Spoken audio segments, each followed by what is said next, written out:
What's up, everybody? So it's Thursday night. My 2 weeks in Anchorage are coming to an end. I leave for Port Allsworth first thing in the morning, 8 a.m. Super, super excited. Had a great educational revamp this week. Met a lot of great people at orientation. Truly looking forward to this next chapter. As I sit here tonight, I can't help but think about how I got here. And of course, right off the bat, I think, well, it was a lot of education, which is true. I have had a lot of formal education. I could even be called a career student. I've literally gone to school my whole life. But I've also kind of got a lot of education for lack of better words, from the School of Hard Knocks. So if you remember, my parents were born in the 30s. So I'm the youngest of 5 children, the only girl. I was raised to think that, when you graduate high school, you just get married and you have a family. So my parents really never spoke of college or furthering your education. I was pregnant at 19. I had my son when I had just turned 20.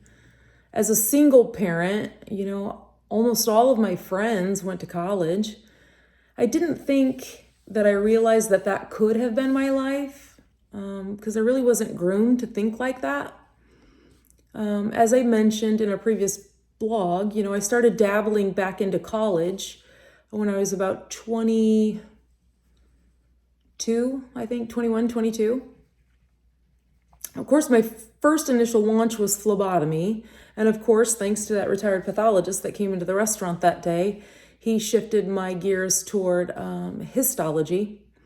But I think I'm a huge proponent of the education, the formal education, mostly because of those fundamental classes, that are required for any degree.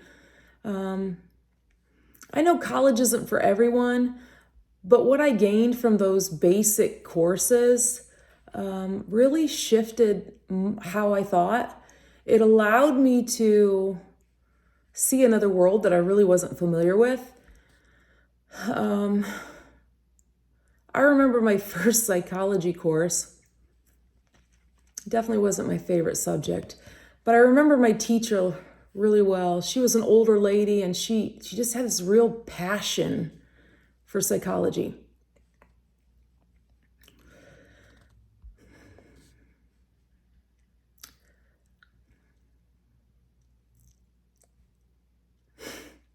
I got this.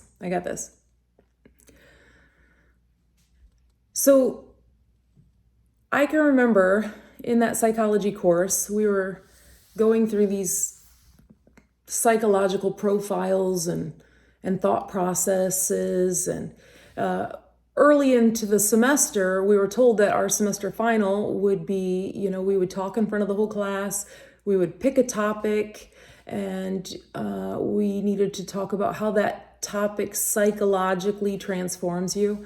So, of course, a lot of people pick things like bulimia or anorexia. Of course, in that moment, I chose molestation because I didn't really know a lot about it. Nobody talked about it. I didn't talk about it, but I knew that it affected my life and my ability to have a relationship. So I really dug deep into books about why it happens to people and how people become survivors. All of the books that I read were really big proponents about, confronting the person and talking to them about how their actions changed your life. Definitely not anything easy to talk about. But of course, in the midst of that semester of psychology and me trying to understand this stigma that I was still trying to wrap my head around, I actually did bump into my brother. And I can remember the moment that I walked into the house and he came around the corner and, of course, said my name. And I remember just this pit feeling in my gut. And I couldn't help but think about all those books that I had read. And I was just brave enough and just angry enough that I had that dialogue with him. In that dialogue, I talked about what I remembered, and I told him that I probably said I hated his guts, to be honest. But I told him about how angry I was at him. I think in my heart, I just wanted him to say, I'm sorry, but I didn't get that. I got a reply of, kids experiment. So it really wasn't what I was looking for, but in that moment of anger, and my need for him to realize how he has impacted my life, I so bravely walked up to him and I told him, and I have to be brutally honest with you all, and it's hard to say it out loud, but I walked up to him and I told him, I said, if I had a gun, and I tapped him on his chest, I said, I wouldn't shoot you here. I said, I'd shoot you down there. So the next time you give love, you think of me first. And then I walked out. So, did I feel like I won? Did I feel like I gained something from that? From all those books that I read? No. No, I didn't. I felt like I was honest. I felt like I was transparent with those emotions.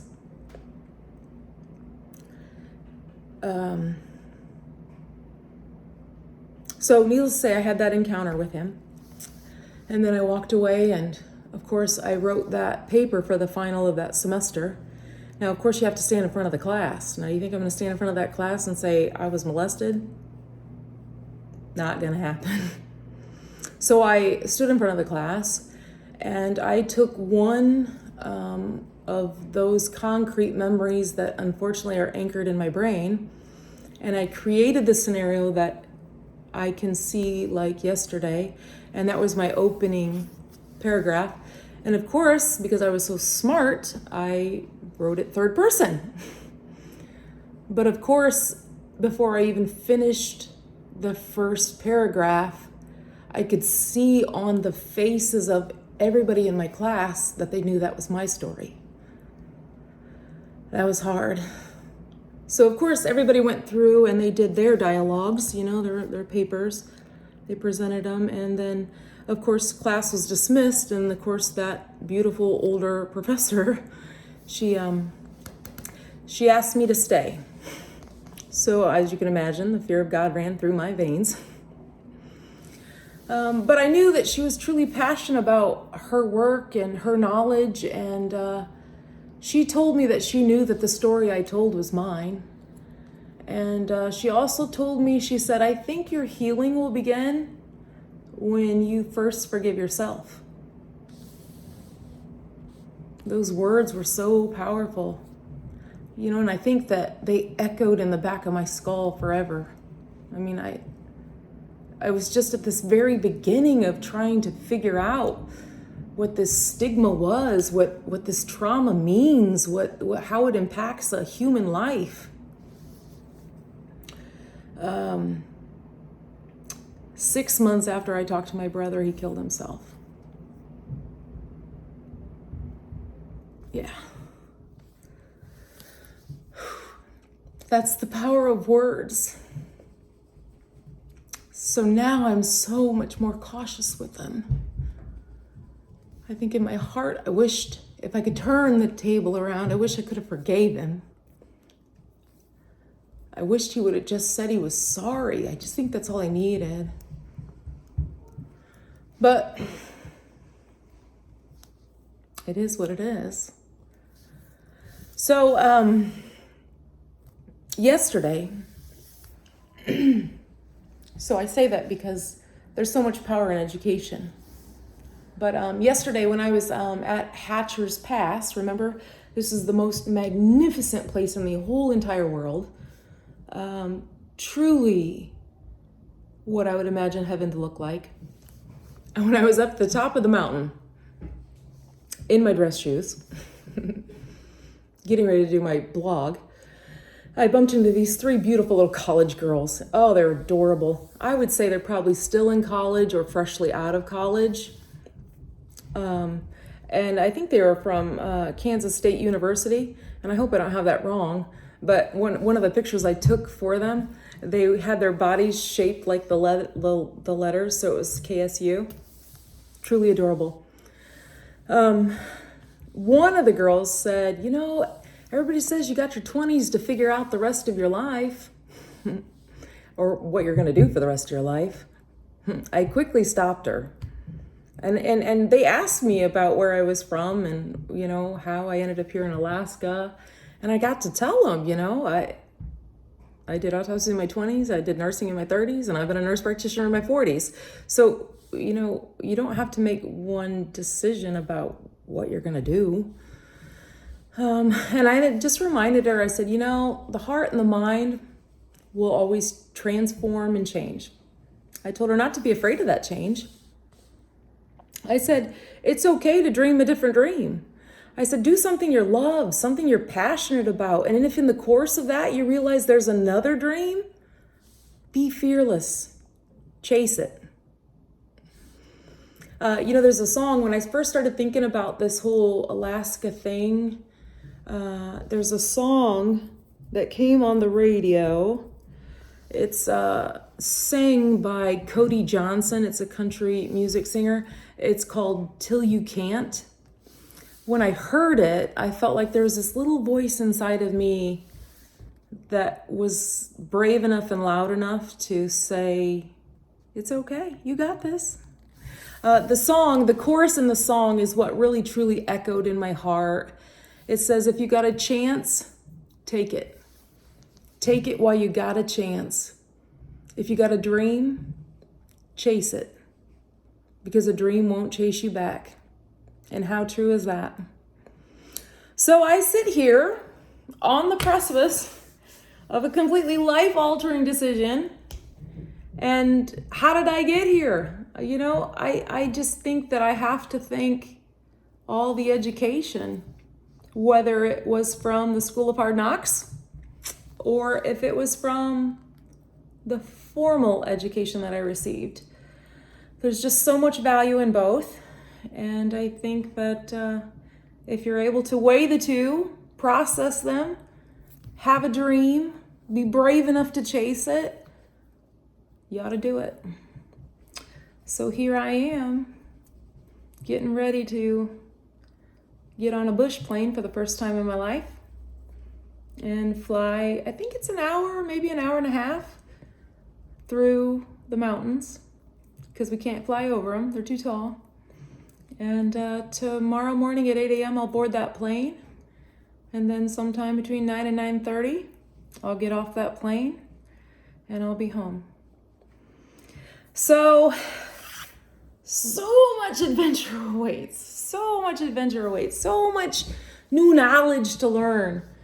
And I am beyond grateful for all the love and support I've got from you guys to take this journey with me and to listen to the life that built me, the stories that make up my story. So I will warn you that I am going to a 3G network. So upload speeds might be challenging. I don't really know what I'm getting into yet. And as for Wi-Fi, we have satellite out there. So I don't know how many of you have satellite or how well that works for you. I'm going to find out. Well, we're going to find out. So if my blogs come up a week later, it might have taken a few days to truly upload.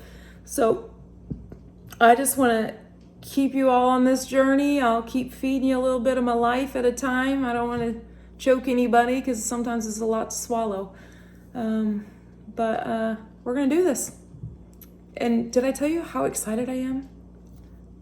You know, on some of those pictures, I've had a lot of friends say, Bernadette, Alaska looks good on you. You're glowing.